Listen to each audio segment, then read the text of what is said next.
Early in the year 1986, a company was founded. A company that, unbeknownst to everyone, would be widely successful in the future, holding the gaming community in their grasp entirely at some points. One that is now home to over 18,000 employees, all with the combined goal to provide the greatest product possible, not only for sales, but for the dedicated fan bases of their franchises. Or at least, that was the goal. This company goes by the title of Ubisoft, and Ubisoft is close to being on the brink of extinction.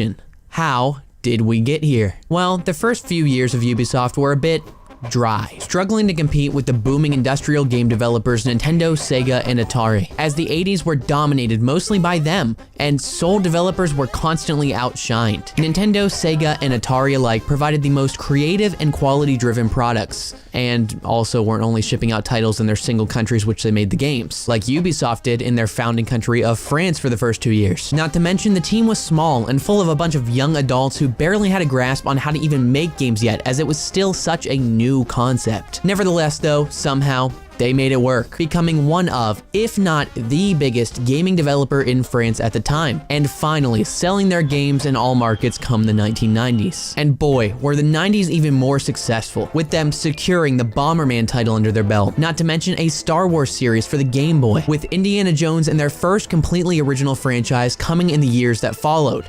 Rayman. Being able to capture such already established phenomenons and even creating their own smash hit which would hold longevity through their entire career in the industry until today were massive feats already, and showed that they were here to stay.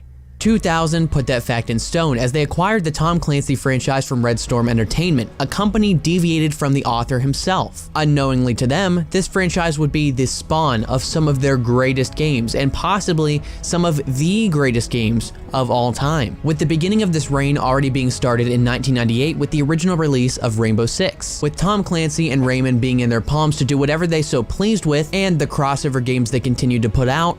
They were killing it, and never stopped going. Ghost Recon, Splinter Cell, Assassin's Creed, the Rainbow Six sequels, Prince of Persia, Far Cry, more Rayman, and the Rabbids, the open season movie game, My Stop Smoking Coach Alan Carr's Easy Way. It seemed as though every decade they just kept improving and improving. And with the end of the 2000s and their borderline horrible graphics to today's standards, came the beginning of the 2010s and the beautiful age of high definition graphics right over the horizon. This was going to seemingly be the case again, and it was, but it would be the climax right before the falling action. They did dominate again with a lot of their releases, like even more Assassin's Creed, Prince of Persia, Rayman, Tom Clancy titles, even releasing new original titles such as Just Dance, Trials, Watch Dogs, The Crew, For Honor, and Brawlhalla. But do you notice why they dominated and why they did so well after my mentioning of all those games? Let's take a look at, let's say, Just Dance. When did you ever see a boom in the dancing game industry? Or For Honor with the medieval fighting game industry? Or Brawlhalla with the brawlers? All games dropped on their own, of their own genres, with no bias toward what was popular at the time. This was what made Ubisoft Ubisoft. They paved their own path. They understood how massive of a conglomerate they were and how they themselves could make the trends. They knew that as long as they made good games, it didn't matter what kind of game it was. It would succeed because of the name that was behind it. They made a majority of their best-selling games of all time in this decade and had the peak of their sales so far in total, the Climax, yet started throwing it all away for no reason come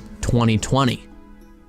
I say the year 2020 as in my opinion it sparked the downfall of it all. Or at least it was when I noticed the downfall, because this year brought Hyperscape. Going back to 2017-2018, we saw the flourishing trend of battle royales reach more success than any other category of games ever has before, with titles like PUBG, King of the Kill, and Fortnite being the leading prospects behind this. Following the kickoff from them came thousands and thousands of other clones and more original battle royale games, one of which being Hyperscape, released 2 years after the main hype. Hyperscape was a good game, despite all you may have heard about it. There wasn't actually anything seriously wrong with the game. People had a few issues with it on launch, like the time to kill being a little on the higher scale, but genuinely it was an enjoyable time all around.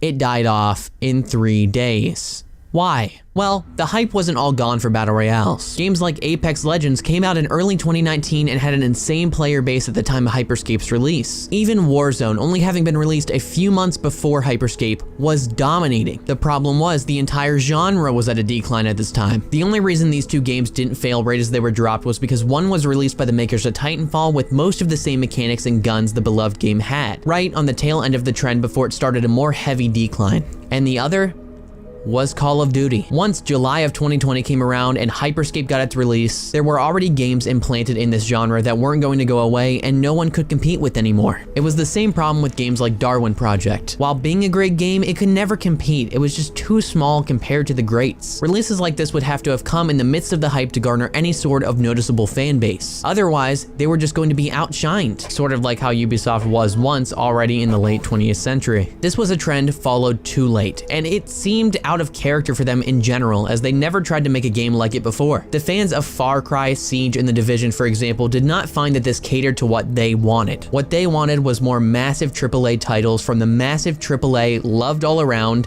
Ubisoft. And Hyperscape was not it. And it wasn't just Hyperscape that had all of these problems. They kept on attempting to make these small games that deviated away heavily from what their dedicated fan base wanted and still followed some trends along the way. They were pouring stacks and stacks of money into development processes for games that brought in nothing. On top of that, they were still making the Crew and Tom Clancy games, which took millions of dollars to make as well. And even though they actually brought in cash, a majority of it was offset by the funds they dumped into the games no one cared about, leaving them at an overall net neutral or loss. Games like Brawlhalla worked because the fan base of brawlers will continually play any single one that comes out. But games like Roller Champions and Scott Pilgrim vs. the World were just failures statistically immediately upon announcement. And it didn't help that these who cares types of titles were stuffed in rapidly between the bigger releases just to keep investors happy every quarter, while even having most of the ones be canceled in development after the investment was already made into them. It was just cash in and right back out, leaving a minuscule amount of room for profits. Until now. Ubisoft just announced the 6th delay of Skull and Bones, canceled 3 more unannounced games, making it a total of 7 canceled games in the last year, admitted they had over a dozen battle royales they scrapped as well in attempts to ride the trend, and gave way to the failure they have become, stating that what they were planning to drop was not what the gaming community wanted. Hallelujah. They are finally waking up. Should have figured that about most of them as soon as the concepts were put in place, but maybe they just had to see it to really start feeling it. Anyways, I agree that this from a face value may look bad for them. Not even just bad, but devastating. All this money down the drain, stock prices reaching the lowest of lows, workers going on strike due to comments about the situation from the CEO himself being horrible and offensive to them. But this all is actually not as bad as it seems. It may actually be their best decision yet. With these cancellations, it's been said that the teams of them are going to move over to the major releases they have coming instead. Out with the Roller Champions type of stuff, in with more Skull and Bones polishing, Assassin's Creed Mirage polishing, Avatar Frontier of Pandora polishing, actual focus being shifted toward drops that have potential and are more AAA competitor status. There's a reason why publishing companies like Activision only release games like Crash Bandicoot, Call of Duty, and Tony Hawk Pro Skater in a year. Because unlike Ubisoft development and publishing, they don't focus on anything they know is not going to do well. And they seem to be opening their eyes to the colossal mistakes they've made in correlation to this. Out with quantity, in with quality. Just as it should have been from the jump. They had so many games in development at one time that they would never get around to actually getting them to see the light of day, because of how much of a workload was put on them to multitask between them all, as well as the net loss forcing them to have less and less budget while in this process. They have eliminated a majority of those problems with this move, only promising 3 releases this year, and full devotion put toward them. Ubisoft, despite speculation and the selling of shares, is not over, and in fact has a potential brighter looking future than they have had in almost a decade. The community should not expect to see a ton of Ubisoft going forward, but when they do see them, should expect nothing but a great release, with each release getting greater and greater as time goes on and the company adjusts more to their new format and outlook. This may not be the case for Skull and Bones as much, simply due to it being a straggler from the years of despair for the company, but hopes should definitely be held higher for any release after. Belief may be low in general as of now, but I hold it. We'll just have to see what happens as time goes on and Ubisoft is restored.